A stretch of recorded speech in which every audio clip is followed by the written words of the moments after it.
picture two big community dustbins on the side of the road with all kinds of waste strewn around it. The waste almost reaches the road, making it difficult to get past the dustbins without getting hit by a vehicle. It doesn't make for a good sight, and the stench produced doesn't smell as great either. Yet, that is what we students go through as we walk to our school. This is an example of poor waste management and a lack of awareness on our part. It shows that we are not fully aware on managing waste. According to some reports, the whole of Chennai, including the outskirts, municipalities and panchayats, produces 4,155 tons of residential and commercial waste, 93 tons of hospital waste, 10 tons of e-waste and 550 tons of construction debris, and this is just daily. We can only imagine how much is produced each year. Mysore, on the other hand, which is one of the cleanest cities in India, only produces 402 tons of garbage a day, of which half is processed. It is estimated that if this continues, the waste produced from cities in India will increase to 300 million tons per year by 2047. Shocking, right? All the waste collected in Chennai goes to two dump yards, Kodungiyur for North Chennai and Perungudi for South Chennai. The Palikani marshland once used to be a dump yard, but fortunately, dumping has been stopped there after officials realized the amount of wildlife there and has now made it a protected area. First, these dump yards do not look and smell nice, with the mounds of waste there reaching 30 to 50 feet. Second, these mounds of waste contain all sorts of unwanted waste and garbage, and none of these wastes are segregated. One of those unwanted waste is e-waste, which contains toxic elements like mercury, which can cause mental problems. And third, they are burnt quite frequently, releasing noxious and stinking fumes, along with methane, which is released from the organic matter in the waste. They are not just a sore to the eye, but a danger to the body. The only solution to all this is waste management. Waste management is the combined process of collecting, segregating, transporting and treating waste so that it does not harm humans and nature. Managing waste has a lot of benefits. It makes sure that the right waste is disposed of, while waste that can be used, like organic matter, is kept for use. Waste management provides various possibilities for recycling waste. Recycling waste can save lots of energy that would have been used to make the material from scratch. For example, recycling aluminium saves 95% of the energy needed to make new aluminium. That is a lot of energy saved. Currently, 50% of the aluminium in the world is being recycled, and if all of it is recycled, think about how much energy we could save. Recycling also reduces the amount of raw material used in making the object. So waste management is not just about making dump yards look pretty. It is about keeping and using the waste that can be reused and recycled, and also reducing the amount of waste that reaches dustbins and dump yards. Here is an interview with a person from the USA where he shows how waste is managed there. How is waste managed in the US? Does someone come and collect it, and is it segregated? Okay, in apartments or households, there are bins given. One bin is marked for regular waste and one bin for recycled waste.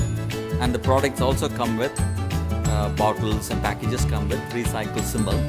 So on a daily basis, if it's recycled waste, you put it into the recycled container.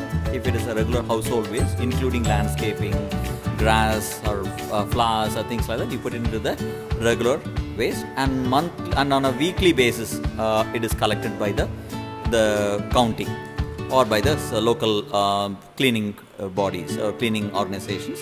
They collect it and take it away. So this happens on a weekly basis. So what about all these electronic waste and gadgets? What do they do about this?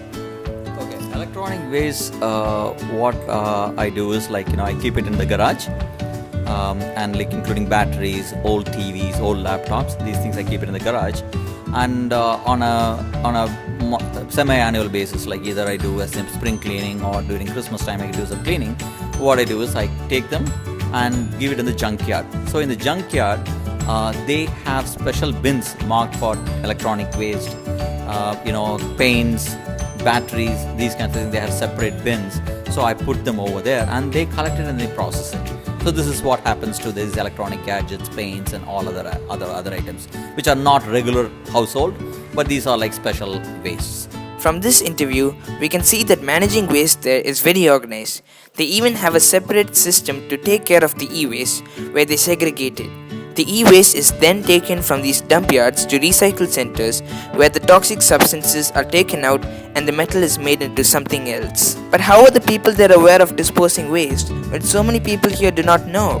Generally, are people aware of how to manage waste? Yes, in the US, people are very well aware of managing waste. First thing is they don't litter. They have a lot of waste bins for trash and also recycle everywhere. So people are well aware to put their waste in the waste bins, not only the house but anywhere they go. Second thing is they know how to recycle. They are well aware of recycling, so they recycle. And this has been going on for a long time, so people are well aware. And I think in schools and other places and even in offices, there are small minor programs here and there which they talk about recycling, the value of recycling. But so it has been a well organized program for a long time. So people are people do this just like that, on a regular basis. Are these kind of awareness programs conducted in schools also? I think so. Yeah, I'm not totally aware, but I think there are programs in schools, and I'm aware of some small programs in offices which talk about recycling waste.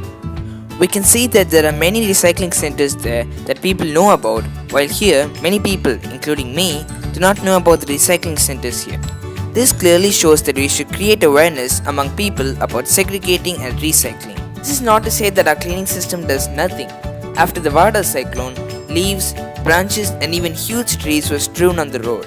In less than a week, the waste was all pushed to the side of the road, and in a few weeks, it was cleared up. The problem is that we don't know what to do with the waste after we cleared it. We know the 3 R's: reduce, reuse and recycle, but we don't implement them in our daily life. So who's going to do all this? Instead of waiting for the corporation to come, we can start with ourselves. While there's some things that we cannot do, like plasma gasification, there are some things that we can definitely do. First, as we all know, segregating waste is key. Separating the dry waste like plastic bags, bottles, paper, cardboard boxes and thermocol and the wet organic waste at home by putting them into 2 separate bins can reduce the size of a landfill into half.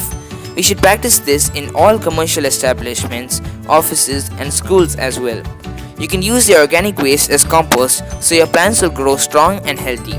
With the dry waste, separate it into the waste that can be recycled and the waste that cannot be. Reuse plastic bags for shopping, although it is much better to keep your own cotton or jute bag. Utilize the recycling services who can come to your doorstep to collect your solid waste. The solid waste thus can be used for various purposes. For example, plastics have been used for laying roads and making jeans and running shoes and even football jerseys. Adidas once collaborated with an organization called Parley to make a running shoe and football jerseys for the teams Real Madrid and Bayern Munich out of ocean plastic. While we may not be able to make football jerseys and running shoes, there are still many things we can do with solid waste. For example, we can cut a plastic bottle in half and use it as a mini plant pot. Many of these waste items have also been used in art, like the giant robo figure made of plastic containers in Phoenix Market City, Velachery. It depends on how creative you are. So we've seen that taking care of our waste is a big issue. It is a big health hazard, polluter, and source of terrible stench. It is due to our lifestyle habits that so much waste is generated, and we're doing nothing about it. It is high time that we take the initiatives to keep ourselves and our environment clean and healthy. Thank you.